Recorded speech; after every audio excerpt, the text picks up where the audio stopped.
Chapter 6. Shirley was truly unremarkable in every single way that a living, breathing person could possibly be. Her work as a personal assistant was equal parts stressful and interesting, but she enjoyed it. It was true that the random hours played havoc with her social life, but considering that none of her colleagues could get her name right, despite her having worked there for 5 years, she didn't have much of one to begin with. As she stood up and stretched behind her neatly organised desk, she couldn't help but smile at the collection of photographs of the never-ending family of cats that she lived with, that were only separated by a glass bowl of ever-changing varieties of sweets that were free to anyone that passed. Her father had always said to give everyone a reason to smile, and their day will be that little bit brighter. He was a clever man right up to the day he passed away. His dementia may have robbed him of some of his memories and some of his dignity, but he was always intelligent in his own little way. Her cheap sweets were her own little way of following that advice. After all, it was better to be known as the lady with the sweets than to not be known at all, wasn't it?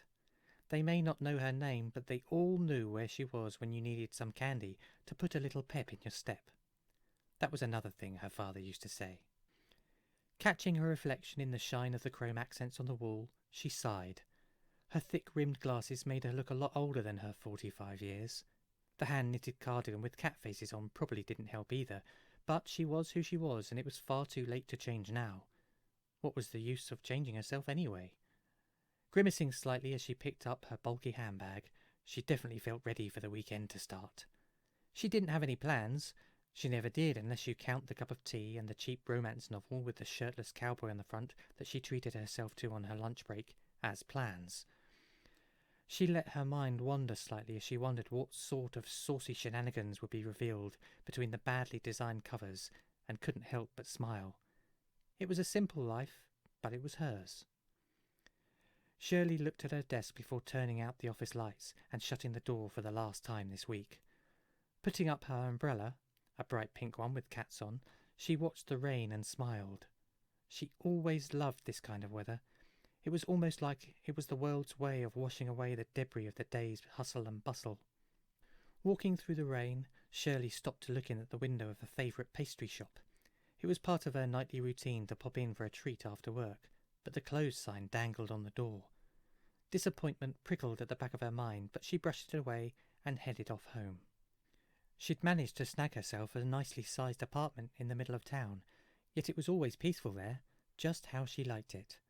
The fact that it was only a 15-minute walk to work was a nice bonus. A noise behind her made her jump.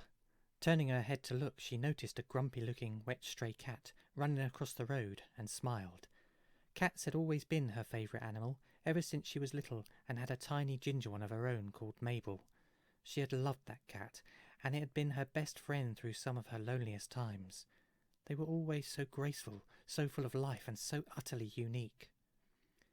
The highlight of her evenings were coming home to their little eager faces, even if their eagerness was for their impending dinner and not for the pleasure of her company. But she'd take any type of enthusiasm she could these days. Still, she loved and cared for them as if they were her own children. She turned on her heel and started to walk again, but gasped when she came face to face with a figure with his hood pulled all the way up and over a large part of their face. "Oops, sorry, love, I didn't see you there," she said, giving the figure her friendliest smile. The figure just stared at her without moving. Shirley couldn't see the figure's face at all, but could feel the eyes shining out at her like beacons in the night. Despite their shine, the eyes had no life, only a strange feeling of dread emanating from them. Shirley stepped around the figure quickly, but felt its eyes never leaving her. She looked over her shoulder and saw that the hooded figure hadn't moved at all. It may have been raining, but the evening was warm. Nevertheless, the encounter had left a chill running down her spine. Wanting to walk quicker, but without showing that she was spooked, Shirley decided that as soon as she turned a corner, she'd run as fast as she could to her front door without looking back. Out of breath but relieved, she fumbled in her handbag for her keys. Some days she would be more organised, but today she was just her normal, forgetful self. "As the darkness breeds the shadows breed the fear, and the fear gives birth to power." The voice had taken her by surprise as she spun around with her keys held firmly in her hand. The pointed edges poked through her fingers, just like her father had taught her. This may have been a quiet neighbourhood, but you could never be too careful, especially these days. Confusion mixed with fear as she looked over her shoulder, seeing there was nobody behind her. Had she been hearing things? Maybe she should lay off those cheese toasties from the deli if they were going to make her paranoid like this. Taking one last look up and down the street, she was sure there was nobody there. The darkness can hide many things, but pain and the finality of death is not one of them. Her keys hit the pavement as the pounding of her heart echoed in her ears, creating a strange concert of sounds in her head. Her hands felt all around her as she tried to find them. "Marshall? If this is you, Marshall, then it's not funny. If it is you, then HR will be hearing about this first thing in the gosh damn morning." Are you ready, Shirley? Are you ready to succumb to your act of redemption? Finally, her cold, wet hands wrapped around her keys, and relief started to inch its way into her brain. Just get through the door and you're safe. That's all you have to do. Just get through that door and lock it behind you. She realised she was further from the door than she thought. It had looked so full of promise of safety, yet it was so far away. Standing up quickly, she started to swing the keys in every direction in the hope she'd either hit something or scare them away. I am nowhere. I am somewhere. I am everywhere. All the feelings that had built up inside of her started to flood out as she began to cry. Only a few seconds had passed, but it felt like it had been a long, drawn-out mental battle. She knew that the sane thing to do would be to run through the door, slam it shut and let it lock. She'd be safe there. She'd be alone with her cats, but she'd be safe. Despite knowing all of that, her feet simply wouldn't or couldn't move. The shadows in front of her parted and the figure stepped out, holding his hands out towards her. It looked as if the figure was offering a gentle embrace, but the gesture was full of menace and foreboding. The fear started to fade as the voice entered her mind. Wiping her eyes, she looked up at the figure as the hood slumped down. She knew that face. She saw that face every day, and his words had taken on an almost hypnotic calm. Are you ready for the redemption of your soul, Shirley? Nodding as she wiped the last of the tears from her eyes, the rain mixed with the stains of the cheap mascara she'd put on that morning. Then come to me, my child. Come to me with the hope of redemption in your heart and offer your soul to me. Shirley breathed in deeply and took a couple of hesitant steps towards him.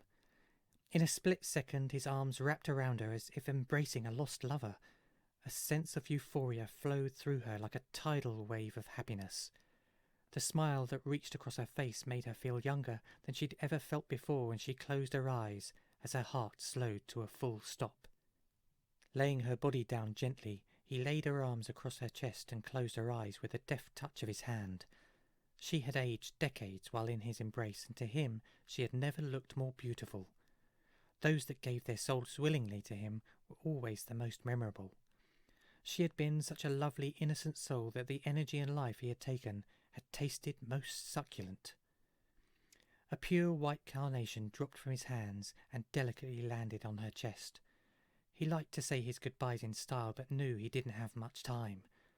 After kissing her forehead, he picked up the novel that had fallen from Shirley's handbag. It looked so cheap, so trashy, but it would be a great keepsake from this evening, so he slid it carefully in his coat pocket, having to bend it slightly to fit. Taking the time to glance quickly at his watch, he knew he had to hurry. After all, he had to pick Aifling up from the radio station, no matter how much he wanted to leave that arrogant bitch there. That's when Trent smiled. Tonight had been a good night. A very good night indeed.